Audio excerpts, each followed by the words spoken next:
When we're feeling anxious, the most natural thing in the world is to try to avoid whatever's making us anxious. Because as long as we can avoid it, then we don't have to be anxious about it anymore.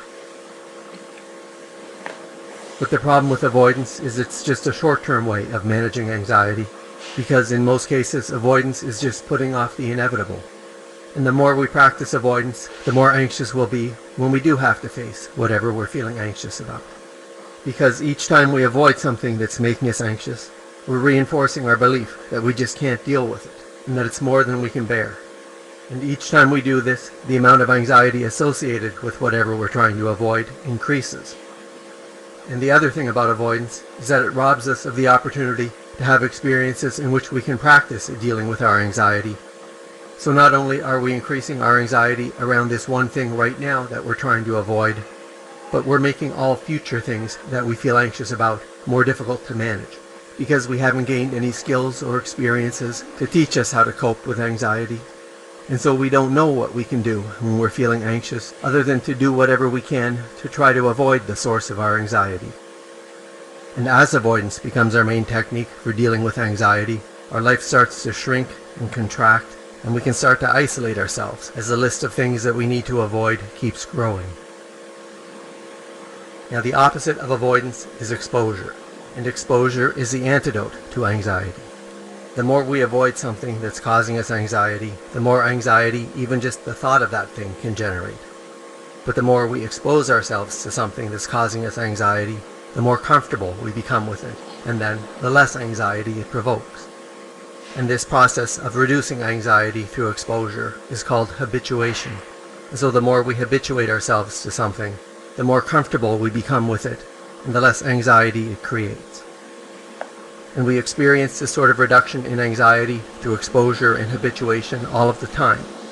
Whenever we start something new, whether it's a new job or hanging out with a new group of people, we feel some anxiety and nervousness at first, but then the more we do it, the more we habituate to it, and the more comfortable we become, until this thing we had been feeling anxious about becomes routine, and it no longer causes us anxiety.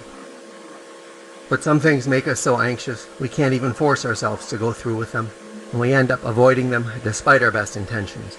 And so in these cases, it can help to use a more formal process of exposure called graded exposure or systematic desensitization. And the key to graded exposure or systematic desensitization is to not try to force yourself to jump right in to something that's causing you extreme anxiety, because this can take you too far out of your comfort zone and make your anxiety skyrocket so high that you'll be compelled to jump right back out again and revert to avoiding what's been making you anxious. So instead, you need to break things down into a series of smaller steps and then gradually ease in to what's causing you anxiety. So instead of plunging right in, you stick your toes in the water first. And then once you've acclimated yourself to the water, you wade out a little. Get used to the water, and then wade out a little bit more. And you keep doing this until eventually you're feeling comfortable enough to dunk your head into the water and start swimming. And in the next video, we'll look at graded exposure and systematic desensitization in more systematic detail. And exposure works for all sorts of anxiety, whether it's just a specific situation you've been avoiding due to anxiety, or for phobias and social anxiety. It works for panic attacks, where you can practice exposing yourself to the physical sensations that are driving your panic, for example, by doing some aerobic exercise to get your heart pounding, and then allowing yourself to experience this feeling of a racing heart, knowing it's been brought on by your exercise, and not because you're having a heart attack. And then, as you habituate to this feeling, when your heart does start to race, it no longer causes you the extreme anxiety that brings on a panic attack. And for OCD, we use something called exposure and response prevention, in which you expose yourself to something that makes you anxious, and then prevent yourself from engaging in the compulsive response that you usually use to manage your anxiety.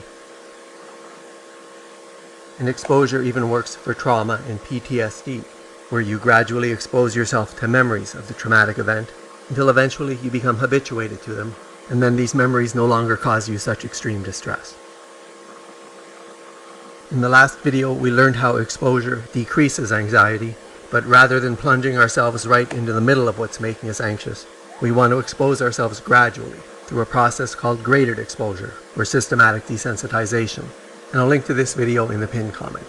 Now we're going to look at systematic desensitization in more detail.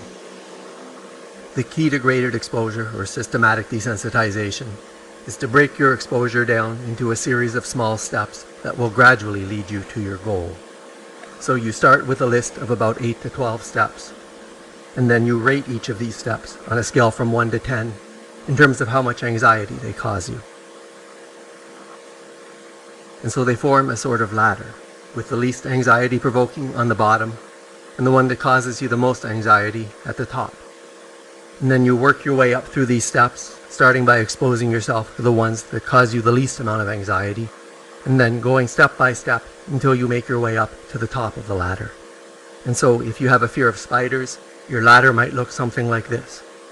And notice at the bottom of the ladder, we've started with just imagining a spider, because perhaps anything involving an actual real-life spider would be too anxiety-provoking for you to be able to even start.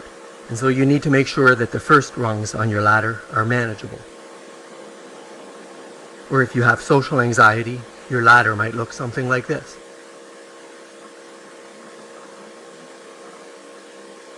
And for some more examples of graded exposure ladders you can use for different types of anxiety, please check out the pinned comment. And then once you've come up with your exposure ladder, you start by exposing yourself to whatever's on the bottom step of the ladder. And when you're exposing yourself, you want to feel a little bit of anxiety, up to about a 3, but anything higher than that can be too much to start with. Now when you first expose yourself to something, your anxiety might spike a bit. So you want to be prepared for this initial surge of anxiety. And then if you do experience an increase in anxiety, try some anxiety reduction techniques. And then see if your anxiety starts to come back down to a 3 out of 10 or less. And you'll find a whole bunch of strategies to help you manage anxiety in my videos that I link to in the pinned comment. But if your anxiety stays at a level of 4 or above, then you don't want to continue with the exposure because it's causing you too much anxiety right now. And it's going to be a negative experience that's going to increase the amount of anxiety that you associate with this step, rather than be a habituating experience that makes you more comfortable with this step. So if your anxiety stays elevated, then it's time to do the 3 R's. Retreat, recover, and repeat. So first, you retreat. And what this means is simply that you stop doing the exposure for now. And then you recover, and give yourself a chance to calm down until you're not feeling anxious anymore. And then you repeat, and you start the exposure again, and you continue with these steps of retreat, recover,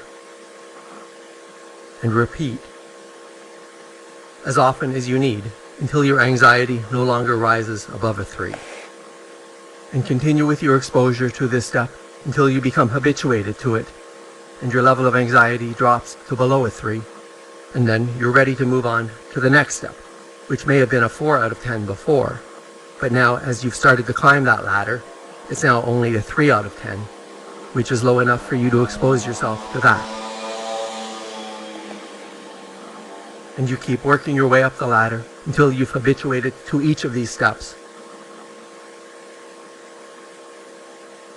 And eventually you become comfortable even with that step at the top of the ladder, which may have caused you a 10 out of 10 on the anxiety scale before.